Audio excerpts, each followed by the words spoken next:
Welcome to Creepy Conjures, where the eerie meets the unexplained. Step into a world of dark tales and sinister secrets, where every story is a doorway to fear. Dare to enter, and let the nightmares begin.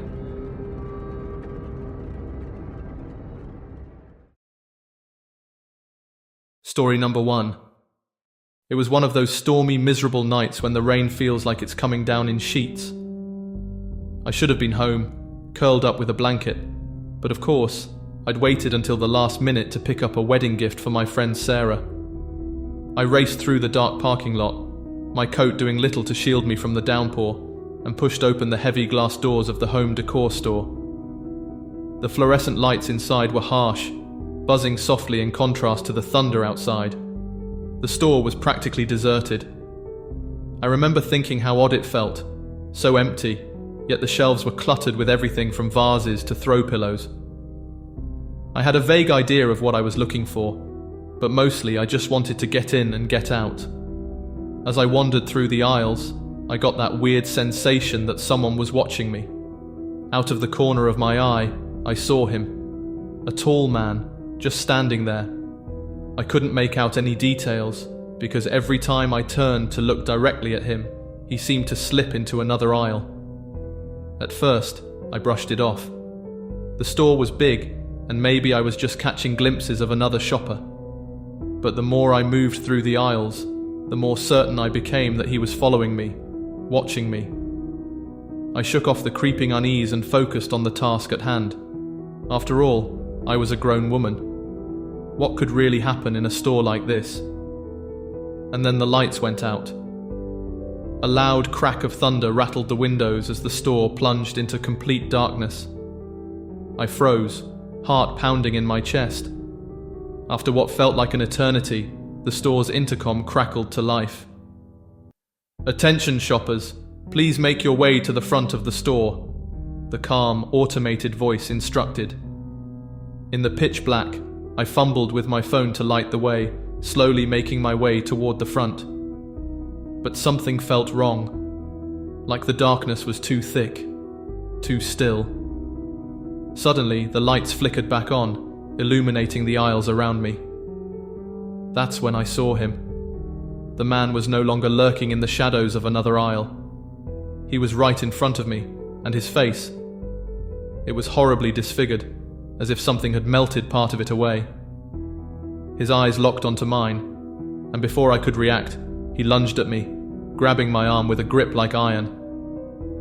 I screamed, but the store was so empty, my voice seemed to vanish into the high ceilings. I tried to pull away, but he was too strong, dragging me toward the back of the store, where stacks of inventory boxes towered over us like silent witnesses.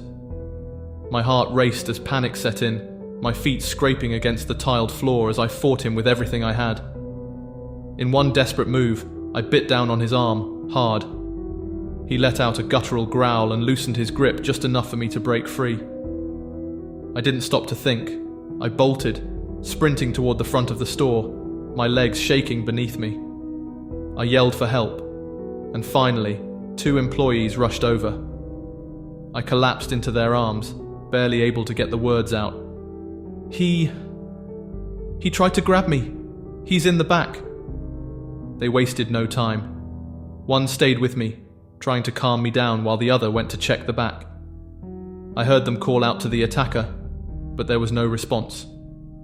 Moments later, they came back, their faces pale. "There's no one there," one of them said, her voice shaking. "But we saw it on the cameras. We saw him dragging you." The police arrived not long after. They took my statement, asked all the usual questions, but they couldn't find any trace of the man. No one else had seen him, and there was nothing on the security footage beyond the point where he pulled me into the back. It was like he had vanished into thin air. I left the store that night with no gift for Sarah, but something much worse, an overwhelming sense of dread that would haunt me for a long time. Even now, every time I walk into a store alone, I can't shake the feeling that someone is watching.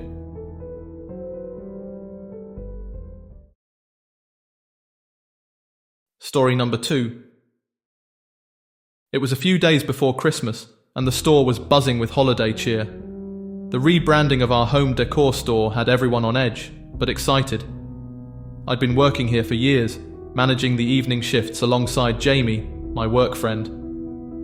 We both clocked in around 4 p.m. for another closing shift, expecting the usual, tidying up, helping last-minute shoppers, and pushing the new Christmas lineup that corporate was obsessed with.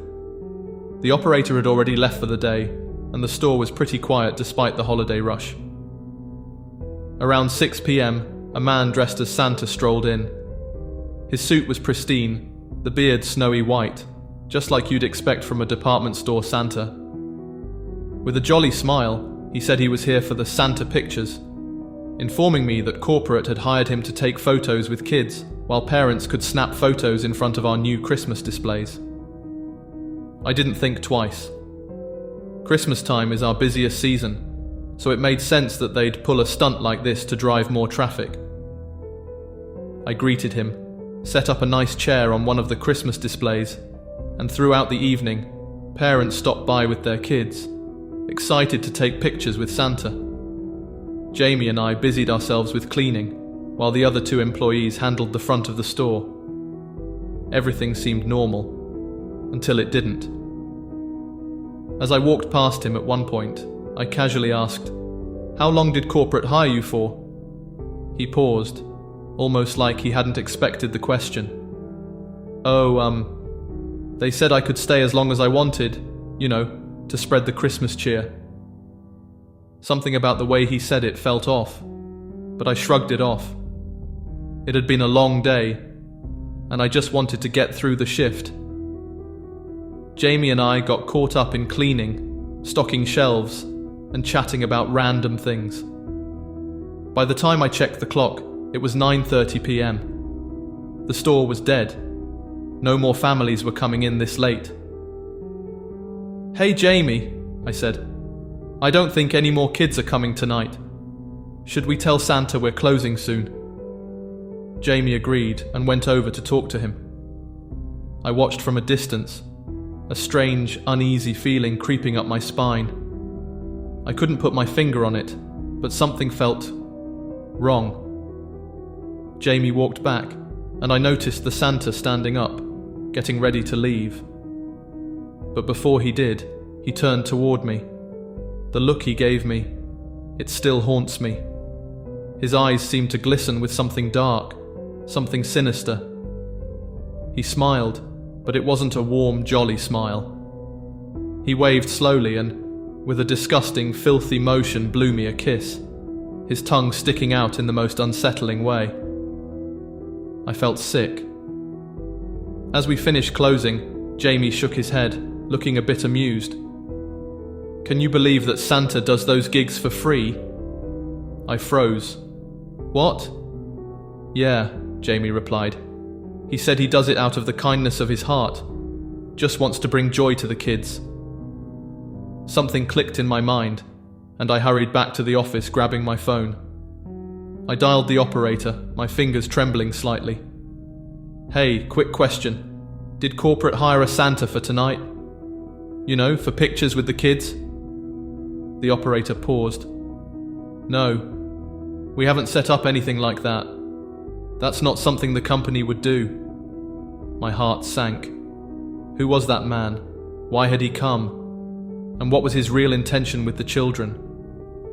I haven't been able to shake the feeling since that night. The more I think about it, the more my mind spirals into dark places. What if we hadn't noticed him? What if a child had been left alone with him? What was his plan? I don't know, and honestly, I'm not sure I want to. But I can't shake the feeling that we narrowly avoided something terrible that night. Something I don't ever want to experience again. Now, every Christmas season, I can't help but look over my shoulder, wondering if that Santa might return.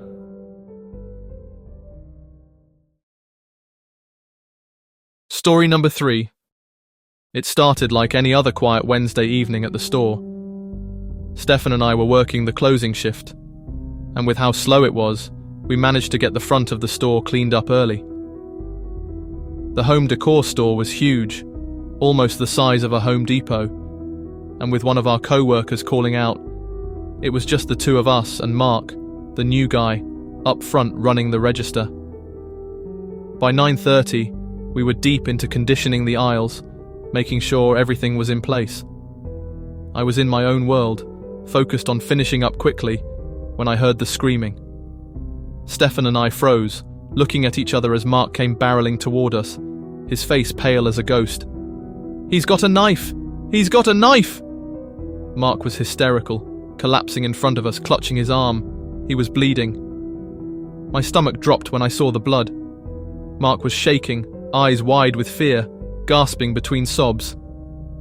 "He tried to rob me! He came at me with a knife, man! I barely got away!" Stefan and I rushed to him, our hands trembling as we tried to figure out what to do. It felt surreal, like something straight out of a bad movie. The store was massive, aisles stretching as far as the eye could see, but from where we stood, we couldn't see anyone up front. Before we could make sense of it all, two customers stepped out of an aisle, flashing their badges and announcing they were off-duty cops. "Stay here," one of them said, motioning to Mark. "We'll check it out." They sprinted toward the front of the store, guns drawn. Stefan and I were left standing in the back with Mark, who was starting to calm down but still visibly shaken. It felt like forever before the officers came back, saying they didn't find anyone outside. One stayed up front while the other searched the store. Stefan called 911 and our manager, while I wandered closer to the front, my eyes catching the sight of a large kitchen knife lying near Register 3, blood smeared on the blade. There were droplets leading across the check lanes, a stark reminder that this wasn't some weird prank. When the police and paramedics arrived, Mark recounted the story.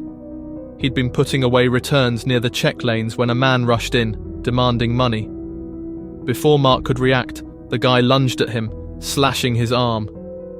Mark managed to jump over the check lane and run to us.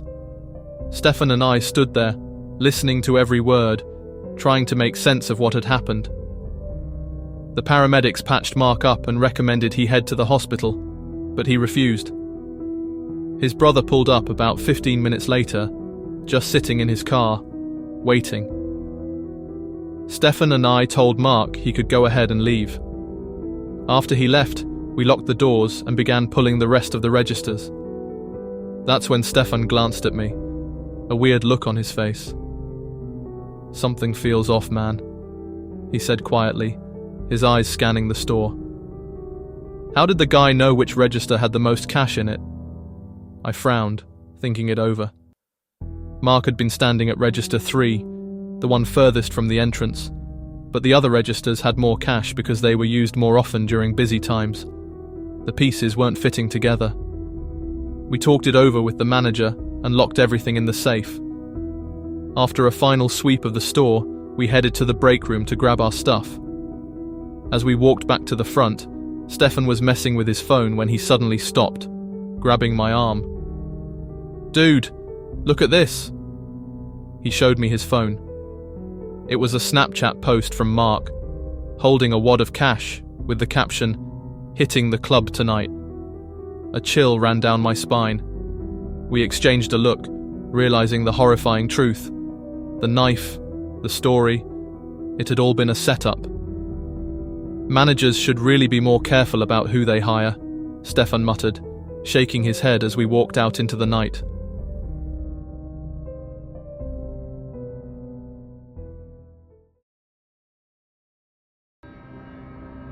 You've reached the end of another dark tale from Creepy Conjures. If the story left you with chills, give it a thumbs up and hit that subscribe button for more haunting horrors. Don't forget to ring the bell so you'll be the first to know when the next nightmare is unleashed. Until we meet again, stay safe if you can.